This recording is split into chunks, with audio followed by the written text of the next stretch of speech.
everyone, welcome back to another exciting episode of Attack and Productions. Today I bank up joined once again by Jake, Nick, and Tracy. What's going on, y'all? Howdy, howdy. Well, hello, everybody. And today's matchup is Jake versus Tracy. We got Jake bringing out Vegeta Trunks and Tracy bringing back Goku. For those of you who are curious, this is a rematch, I think, from last week.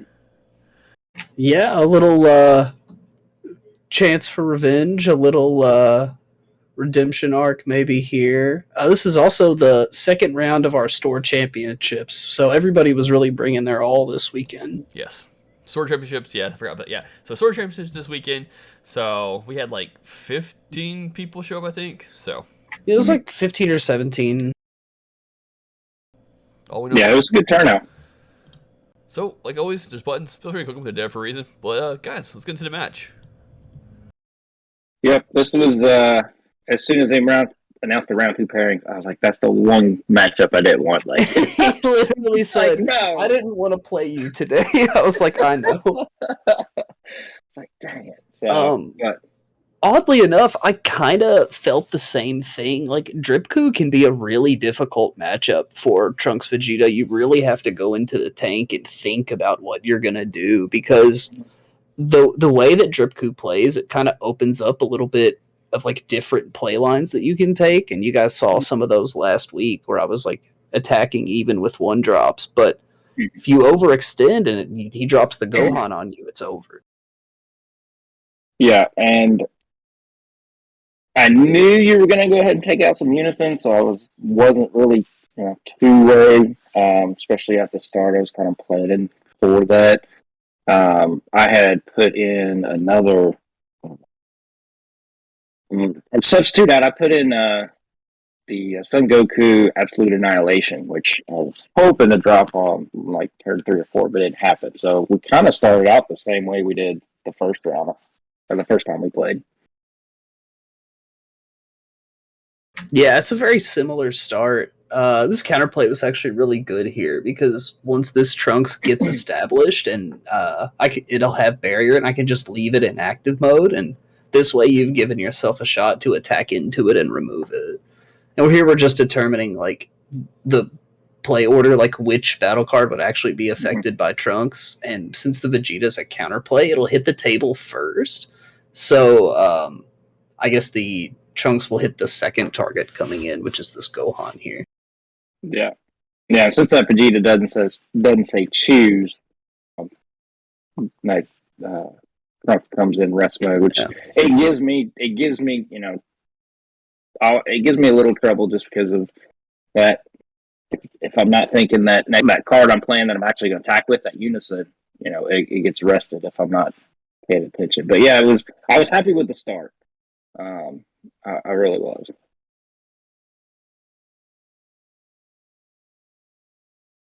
Yeah, because you'd already brought out Vegeta, and then I KO'd it. So I was like, okay, this is not a bad start. But that rest, that was the other thing. It's like, dang it, I'm rested, so I can't swing. Yeah, the fact that this Trunks hits both battle cards and Unisons, as annoying it is for my opponents, I really do like the design on it, because as you can see in the very next set, decks that are continually cycling and playing Unisons cheaply became a thing. So it's a good way to have some kind of way to slow that interaction. I do want to say real quick, for future reference, it may have been better, and just as a reminder, swing first, because the card you're playing off the leader is going to be in rest mode anyways. Yeah. So it will proc that, then you can play whatever you want afterwards, and it will be just fine. Right. Oh, well, I had that Vegeta in hand, so the whole thought was to do the combo, have Vegeta hit, and then either have Piccolo or Yamcha, which I got the 2 draws out of it. I just didn't get my swing. Yeah, good old Slug Boy. Yeah, that card surprised me. I was like, what? What is that thing? Yeah, and it in most matchups, it really is just a way to get into your 3-drop here. There is some added utility where you can use the second effect and switch one of your opponent's battle cards to rest mode, although it costs an energy to do. But really the main reason it's included is to go into this 3-drop slug here. Gotcha. But yeah, like I said, it was definitely a surprising card. And that was my focus too. It's like, okay, now I got to figure out how to get rid of that card because I believe I can't wing at the leader. What exactly did it do? Draw outside of the leader from here on out with that card on the board. Yeah.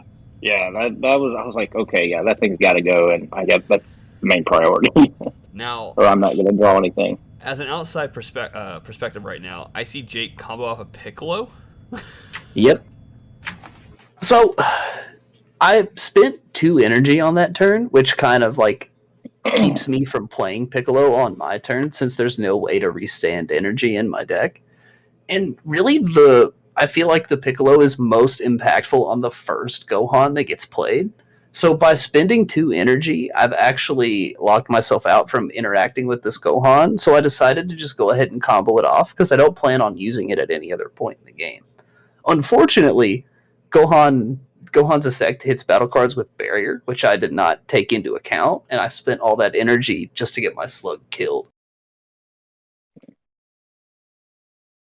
Yeah, that's when I went ahead. That's why I went ahead and brought him out. I was like, I'm gonna awaken. Did I awaken? Yeah, ended up. Oh, that was where they awakened. Yeah, but yeah, I was like gonna go ahead and kill him. I had to.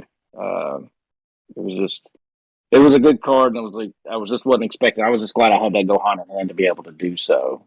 It's that, or at least the Vegeta to get rid of that slug.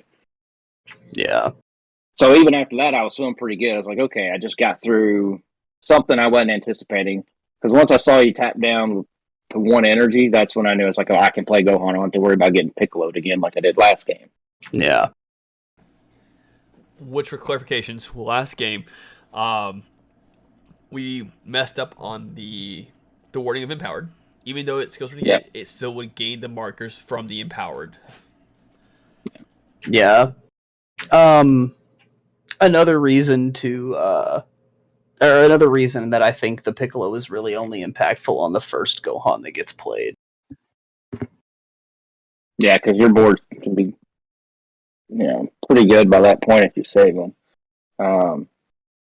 Yeah, I think I did pretty good through this turn. I mean, you're doing your thing. You got Basil there, arrested Basil. But you're playing your deck as should, and I was just trying to keep up really each turn.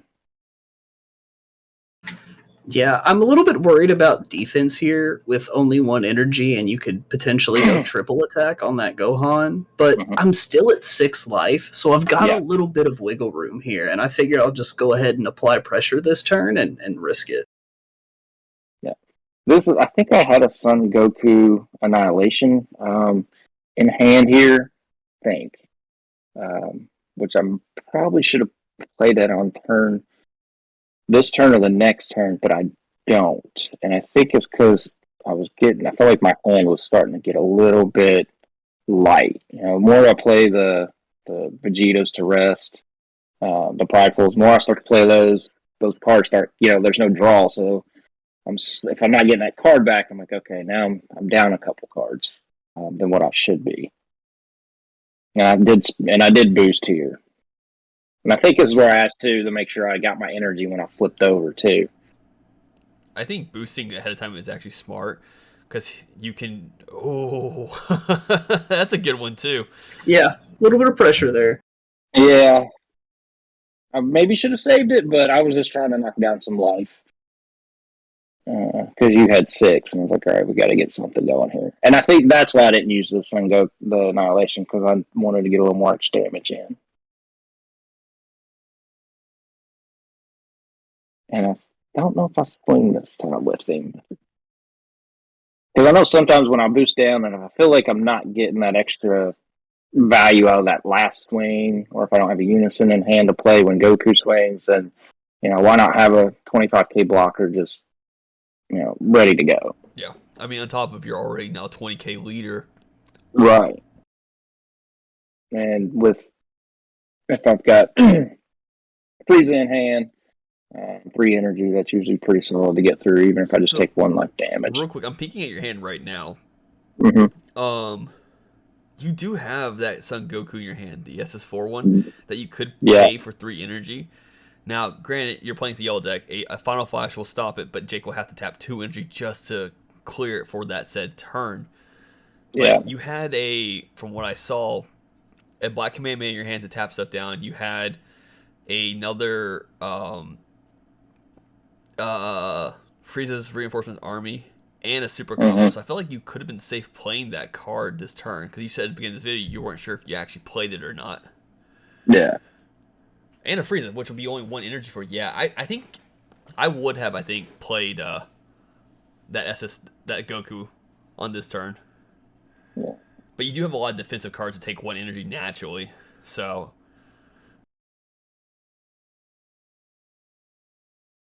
Yeah, it was definitely.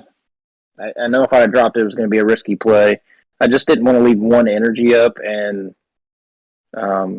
put myself in a bad position on turn 5, knowing that if I didn't get any more pressure on turn 5, I was going to be toast. I mean, look at his board. I mean, he's got blockers and I mean, and then that unison just was a pain in my butt. Yeah, dual attack 20k is really strong, and being able to interact with things like the blocker negates or having the added utility of just blowing up everything in rest mode if you can keep the 3 markers on it. This has been one of my favorite yellow unisons for a long time and continues to prove its worth. I absolutely agree. It's one of the better ones. Yeah. Yeah, it was the one. I think it's the one thing that it kept putting pressure on me, and I was like, I just dealing with the best I could. But yeah, that unison was nice.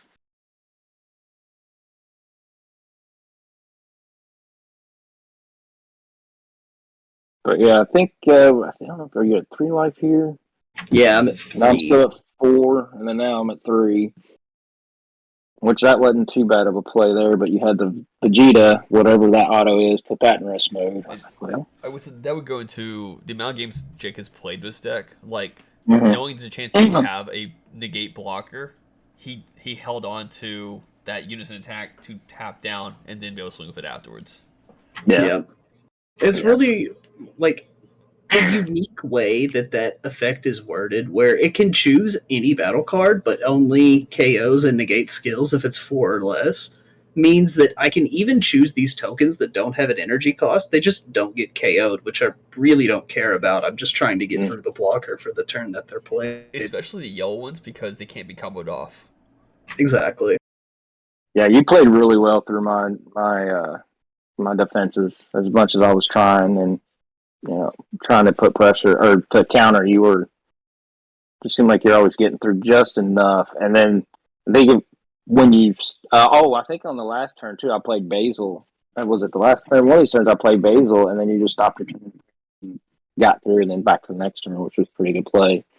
Now this is this is probably 25 minutes of our match was me trying to figure out how to finish the game. Like, that's pretty much what I'm thinking here. How do I finish?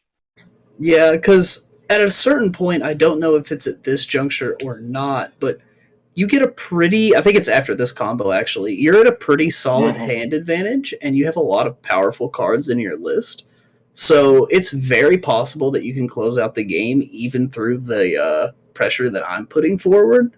So we're in this dance of both players have energy for cooler. It's yellow, so there's a lot of interaction. There's a lot of floodgates that exist in the color. So now both players are having to think very deeply about pretty much every attack and energy that they spend.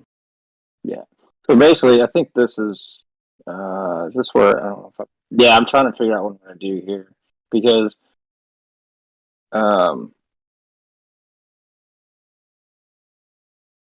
there's the Basil play. Yeah. The combo. Yeah. The combo, yeah. That was really solid. Yeah, I was trying to slow you down a little bit. I was like, well, I could tap down the Trunks, but I really want to get that energy down so you didn't play, basically playing more bigger cards. I honestly didn't know what you were going to play. I was just like, all right, I just want to get his energy down. I'll say depending on what it's in Jake's hand. Bergamo. Put another 3 from this point on. If you activate a negate, he's less likely to activate a Swift Retaliation unless he knows he can go for the game, because then he'll be tapped out on your turn. Yeah, that's true. Well, the energy restand from Bergamo. They're just rested for the turn he comes in. They don't get locked down. Yeah. I mean, wait, it's currently your turn though, right now, isn't it? Yeah. Oh, I see what you're saying. Yeah. Yeah. My bad. Yeah. I thought you meant on my next turn. No. No, I see what's going on. If he were to negate and you activate Swift Retaliation, you're tapped out. Right, and I can put forward no pressure. I can't double strike, and at 3 life, it's an awkward number. So I'm just starting to attack into battle cards here. Yeah, I was surprised at that play. Why you took a shot at Basil? Gabo. For the exact same reason that earlier in the game you deduced that you couldn't kill me with your triple attack Gohan and just started attacking battle cards. I just have resources that I need to spend, and giving you one more card from your life to your hand isn't exactly the best use of my attack there. Gotcha. Yeah, because if he would continue pushing into you, it does one of two things. He won't kill you, but he's giving you more resources for the potential crackback. Gotcha, yeah. That's also why Jake doesn't take a life here for that negate when you don't have anything else on the board but still 6 open energy. Yeah, I might as well spend the 2, even if it's a bit overcosted. Mm-hmm. No, that makes sense. I mean, it was a good play. I mean, you made all of the right defensive plays. Now, this is the turn I'm trying to figure out. If I had a Unison on board, I think it would definitely play a lot different. Not having the Unison on board here was...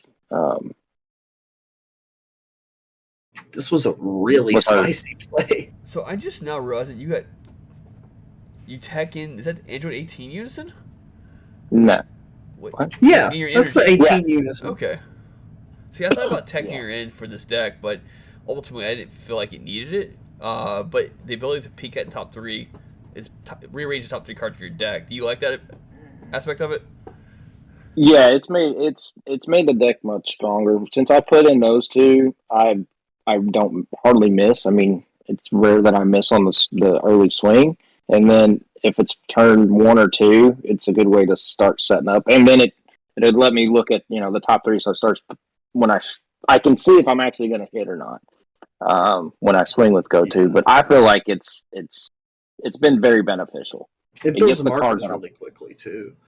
Yeah, you can boost it up 2 and then boost down 2. And the next time you boost down, you can draw 3 and put the top 2 and still get something to come in with a marker, like play a Vegeta on top of it. The KO's okay, so I'm not going to get a draw off of it, but yeah, I felt like it's worked. Now here, this is the hand I was like, okay, I could play my 3-drop, my Dragon Fist, but that's not going to matter because I can't dual attack.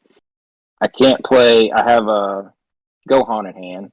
I can drop it with 3 markers and then boost 1 and. I'm not gonna, I didn't think I was gonna get through the next turn.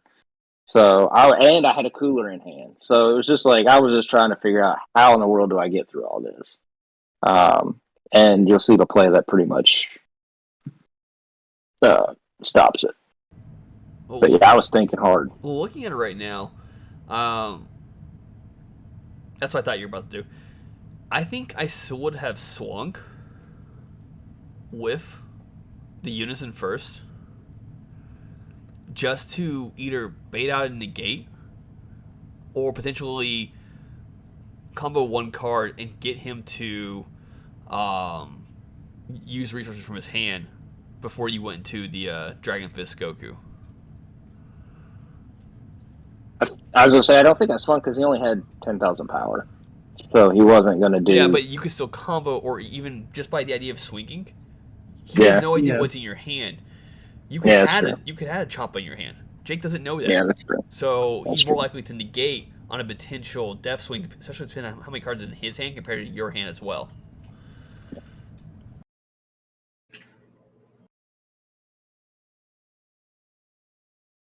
And then Piccolo comes in, and because of the threat of Champa, I just go ahead and block with Trunks, and he said no negate. So I very narrowly squeak out of that turn with 1 life left.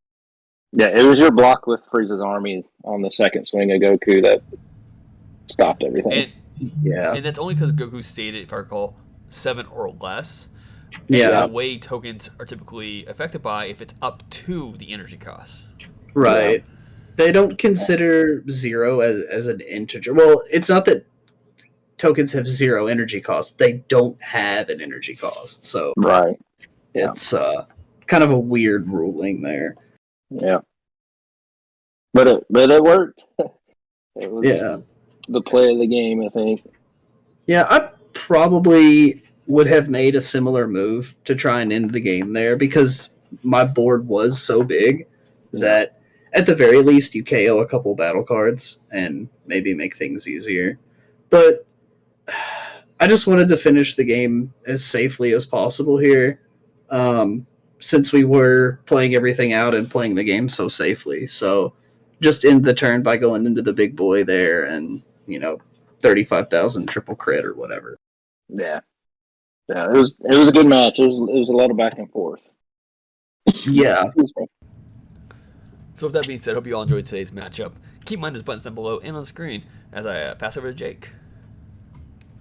Like Tracy said, this was a crazy game. Just a lot of back and forth between two really strong yellow decks. Remember, guys, to read your cards, know your plays. Let us make the mistakes so you don't have to, and fluff out.